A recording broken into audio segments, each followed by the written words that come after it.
How's everybody doing? Good. How are you? Happy post-Super Bowl. Happy Valentine's Day for all of you that celebrate. I guess we all should. So, my wife watches these, so happy Valentine's Day to my wife, Molly, who is actually in charge of everything that happens in our household. So, without her, I wouldn't be able to get dressed, pay a bill, eat, breathe, whatever it may be. So, we're quick turnarounds is, it's a part of it. I think everybody kind of goes through these stretches in the Big Ten schedule, and for us having to play Saturday, Tuesday, Thursday is something that's unique. Like when you get to this point, but it's something here in February you try and balance. Keep your team sharp, but keeping them fresh. And, this will be a challenge for us to do, but, we need to be both going into this stretch of games. So, that's our opportunity. We want to get back out on the practice court. We had a little bit of stuff that we could do yesterday, but get back out there today and finish our preparations for Michigan State, because they pose a great challenge. They're a really good team coming in here, a well-coached team, and, but we'll be ready to play. We'll be fresh, and we need to execute and stay disciplined on the defensive end to do what we need to do to try and win this game tomorrow.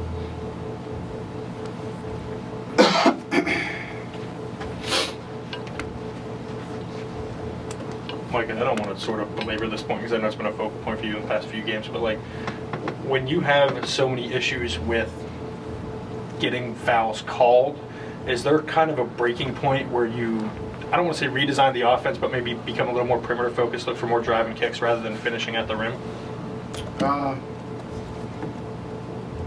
don't know. I don't think we can, continue to or change some things. Like some people guard us in certain ways, and our guys, you have to take what the defense gives you, and we're going to continue to attack. Like that's what we've done. That's where we've had success, and we got to continue to play that way. If you don't attack, then you don't get any driving kicks. Right now, you're just the guys on the perimeter just standing there looking at each other. So we'll continue to play our style. We got to be better at how we do things. We got to do it for longer stretches. And now, it's almost like when we were in the NBA, it was, you used to talk about fourth quarter defense all the time, and good offensive players. Like, can you cut and move through physicality? Like, during an NBA game, like the best scorers, the best players that play off the ball. Because it's easy to do it for 3 quarters, right? Those guys play 48 minutes, so you don't always see the best defense at the start of the game. But in the fourth quarter, if you're a dude, if your name's at the top of that scouting report, you got to play through physicality. You got to cut, you got to move, you got to do it at a high rate of speed, and you got to get open.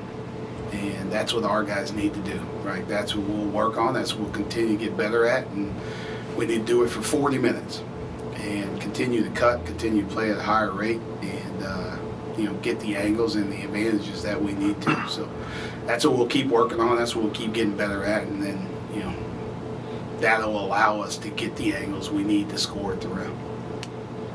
Micah, first of all, shout out to Molly for subjecting herself to us asking you questions. That must be true love. Hey, true love. Hey, the points off turnovers, the style you play, obviously turnovers seem to be magnified. What can you do to reduce the impact of that hurting you, I guess? Yeah. It's been an issue for us. Like, our turnovers all year. Like, we've been fairly consistent turning the ball over, and I get a guy that does analytics for us, and it hurts your feelings to look at that every single game because he doesn't hold back with his adjectives, and it'll be like, your turnover percentage was this game, and that is very poor. I'm like, I understand, thank you. I know it's very poor, but it's just an area where we have to be better. Like, it's not anything that the defense is doing, right? We're hurting ourselves, and Penn State can't beat Penn State. Like, Penn State's got to beat Minnesota. Penn State's got to beat Michigan State. Like, Penn State can't beat Penn State. Right now, that's what we're doing to ourselves. So we just can't have them. As much as we try to, we focus on the small fundamental details in practice of, catching the ball with two hands, passing the ball to eyes, right? If you're not looking at me, I shouldn't throw it to you. We talked about in the Minnesota game, you can't outlet the ball without looking, because guys, Peyton Willis kind of hangs around in that backcourt, and he's going to look for steals. So we did all those things. But we'll keep working on it. We'll keep getting better. And sometimes if you walk in, we're having camp at the start of practice, but we need to get to the point where Penn State's not beating Penn State. And if we want to become a good team, we have to eliminate those. Mike, I guess, with the way that the offseason worked out, you had, I guess, a pretty unique opportunity and challenge to build a roster on the fly, I guess, in your first year. Have you learned anything from that process and kind of seeing how all of that has played out that you can take into how you build future rosters for yourself in the program? A little bit, but not much, just because it's, I hope I'm not in the same circumstances again. Right? If so, it's my own doing, and I deserve whatever I get. But I think you'll see us recruiting in a different way, right? I think everybody takes a chance. There might be open roster spots, or you fill needs through the transfer portal, but we're going to recruit high school kids, and we're going to grow those kids. We're going to develop those kids, and those are the guys that we've spent a lot of time on because they fit how we want to play and who we want to be, who we want in our locker room and everything else. So that's how you'll see our teams being built, and hopefully over time those teams are able to grow together, right? Everything's volatile with the transfer portal and guys leaving. You can't keep everybody happy, right? There's 13 scholarship guys. You can only play 5 at a time. So somebody inevitably is going to be upset. But if you're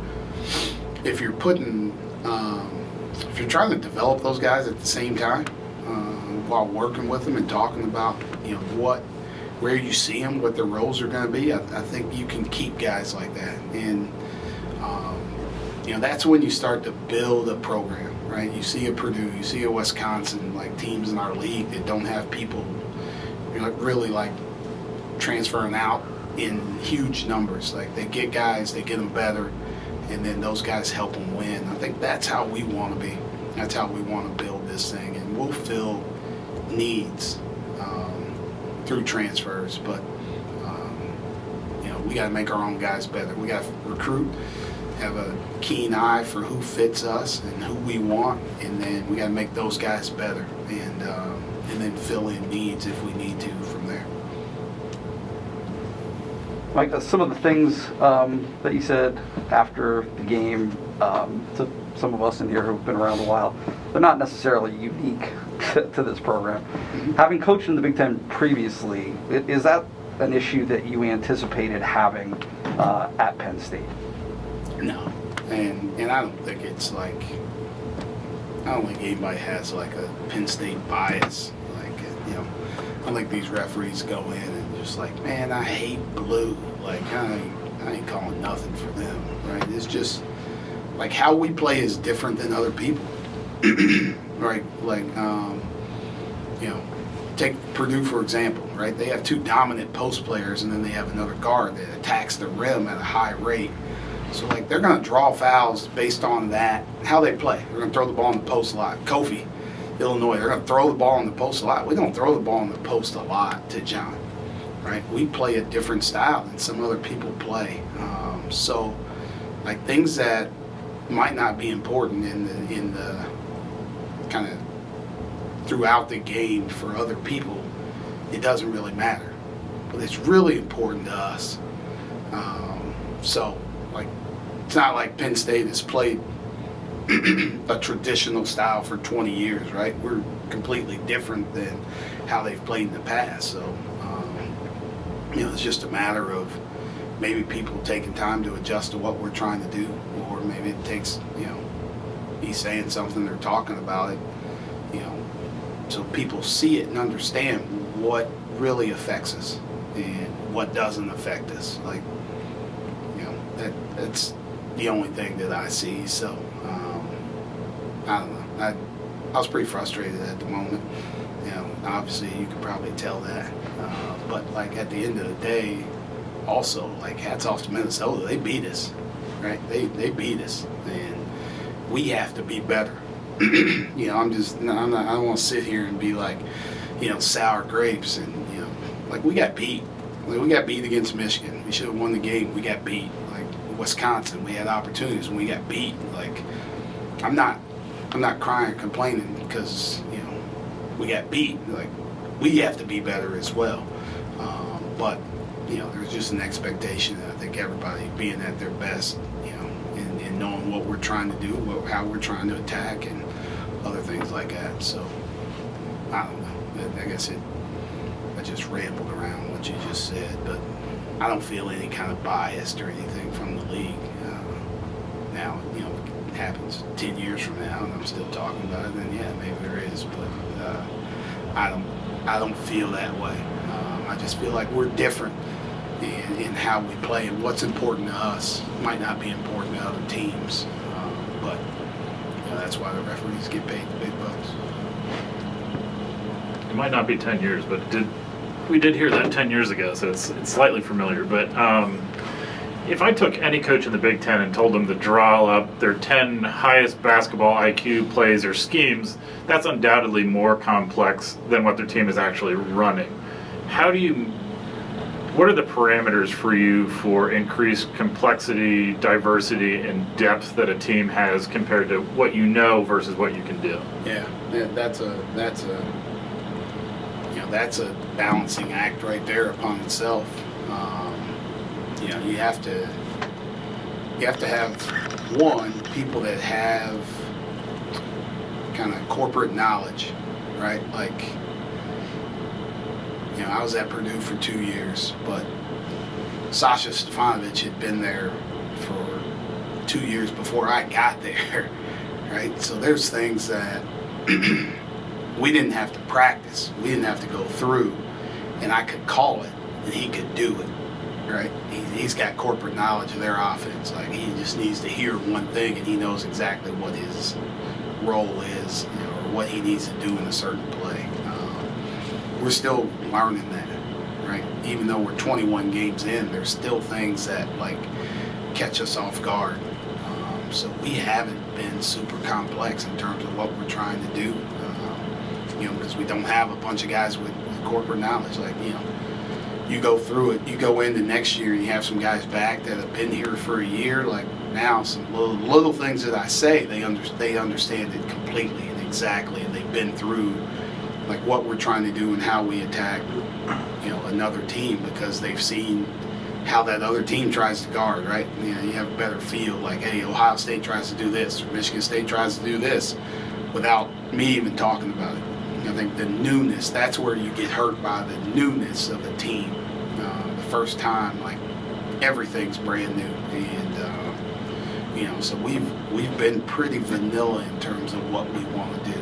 Like, it hurts me at times too. Like, there's a lot of things I see that I'm like, we could really do that, but I'm not sure if we're quite ready for it yet. So I think in time you'll be able to see more. Hopefully, with an older group, it's you would like to do it more, but the older guys are new to me as well. So, like I've said before, it's like we have all freshmen at times. So. Does that haunt you a little bit in these close games where you go, I mean, Sam in an ISO situation is maybe the most pragmatic thing that you can do a lot of these times, but maybe not the actual answer to the problem that you're trying to solve. And you go, well, this makes sense for us, but at the same time, I can see this thing that if we did this instead, maybe it just goes differently. I mean, is that difficult at this point? A little bit, yeah. Like if you if you could take a remote control and I could just hold it on the side of the basket or on the side of the court, like, I think we'd be really good. But, you know, also have to prepare guys for last minute situations and what we should be looking for, right? It doesn't change a whole lot in terms of what you're looking for or how you're trying to attack at certain times. Now you just need to do it at end of game pressure moments and pressure situations. And that's what they need to understand is, like, you prepare them for these moments. You prepare them for the game. You prepare them for these moments. And then, you know, at the end of the day, you have to step out and do it. And but things change throughout the game. Like, I wish I was allowed to coach both teams. It'd be in business. And if I could coach both teams and I had the remote, like, be undefeated right now. You know, but we can't, unfortunately. So we're still learning. We're still growing. And you know, one of these late game situations is going to turn for us, and we're going to get what we want. And you know, we'll keep growing towards that. Mike, on the Minnesota broadcast, they mentioned, I think they said something about Greg Lee being back within a week. Do you have a timetable for him, and where's he at, and sort of what sort of happened there? Yeah, you know, Greg's still kind of day to day. You know, Justin sends me an update each day of, like, you know, his prognosis. It doesn't just kind of list him as day to day, just based on how he feels and what he's able to do. Like, you know, you don't want to put him in a bad spot. If you talk to Greg was ready to play 2 weeks ago before he got hurt, and I'm ready. Hey, I know I'm not hurt yet, but I'm ready to play. Like, you got to do what's best for him as well. And I know he is, like, anxious to get back. But, like, he's got to be back where he's able to help us and get back. You know, he was starting to play well. And I know he's a little upset that, you know, he got injured while he was playing well. So I don't know. Like, you know, I'll see what he can do today. I haven't talked to Justin about it, but I'll see. You know, hopefully he can do something today. You know, fingers crossed. I don't know that, but we'll wait and see what happens tomorrow. And if, you know, he's not ready to go tomorrow, then I'll ask him again on Wednesday and see what he says. So fingers crossed he can be back soon for us, but I don't know what that is. It's not a season-ending injury or anything. He's getting better. He's moving better, but I don't have an answer for how long he's going to be out or when he'll be available for us. Thank you, Coach. Thank you, Thanks, guys. Thanks. Yep. Thanks.